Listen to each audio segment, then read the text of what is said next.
Namoota gargaaraa waaqarraa ergame dhiphina isaan baasaa ariitiidhaan dhufe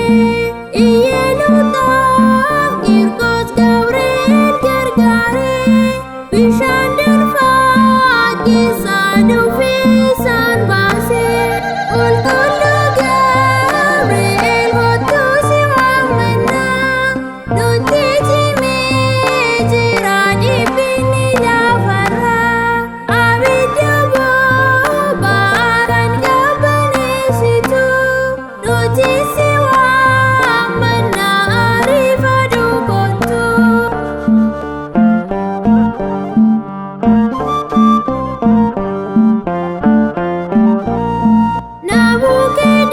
Nabukadnezar abidda bobeesse ijoollota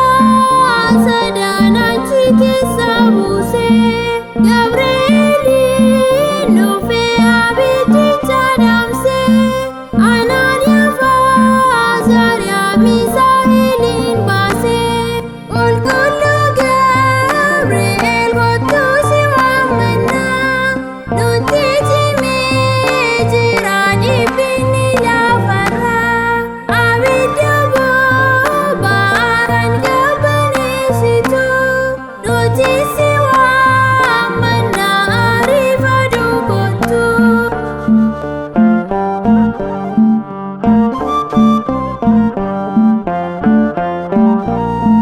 Nunis nu baafadhu Gabreel abbaa keenya rakkinni addunyaa baay'ee hammaateera rakkina